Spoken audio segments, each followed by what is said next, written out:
So Nick told us a little bit of how our code works in the literal include class. I'm going to show you how it works in the code block directive class, and is very similar.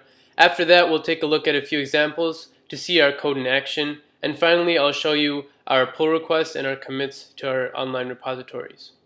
So this is a code block directive that we modified. As you can see, we added a dedent function or option to our dictionary, just like we did for the literal include class.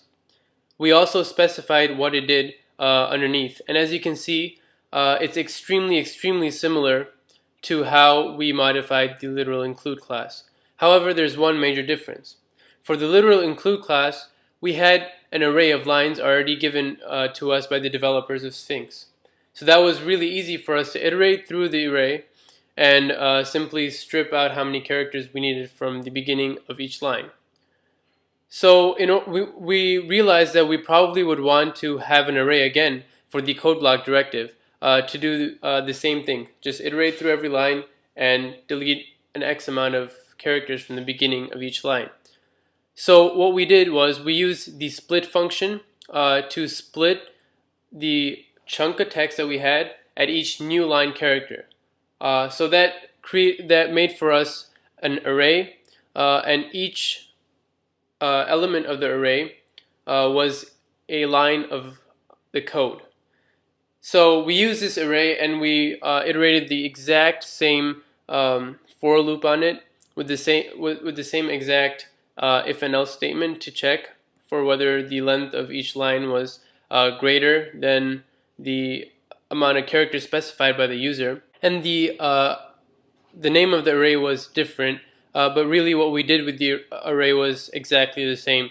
Once we had this array, we had to change it back into a chunk of text because that's to avoid errors later on in the block of code. So we used the join function to join our elements of our array into one string. So let's look at our code in action. This was the sample of code page that we generated before adding the dedent function. As you can see, there is white space here that we would like to remove, and in the literal include file we manually added white space to see if our dedent function would work. So this is the page without the dedent option. Now if we go to the text edit file, all we have to do is simply add the dedent function or option and specify how many spaces. So for the code block, there are normally 5 spaces that are added extra by just inherently through the program. And in the literal include function, we added 4 white spaces. So if we save this and we build it, we end up seeing this HTML file created, and indeed we do see that the indent is completely removed as we specified in the options.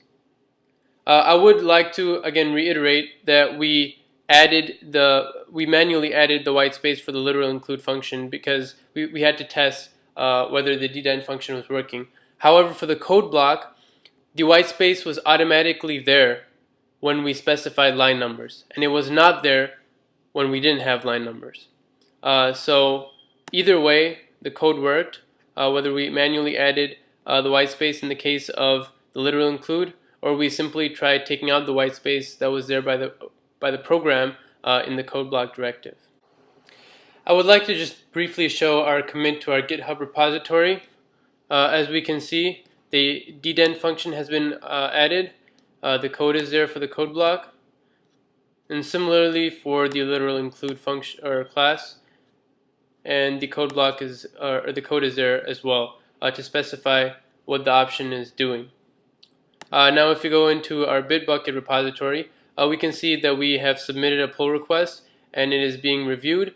Hopefully it will be accepted, and we can see that we also committed both the dedent to the literal include function over here and the dedent to the code block function, which is here.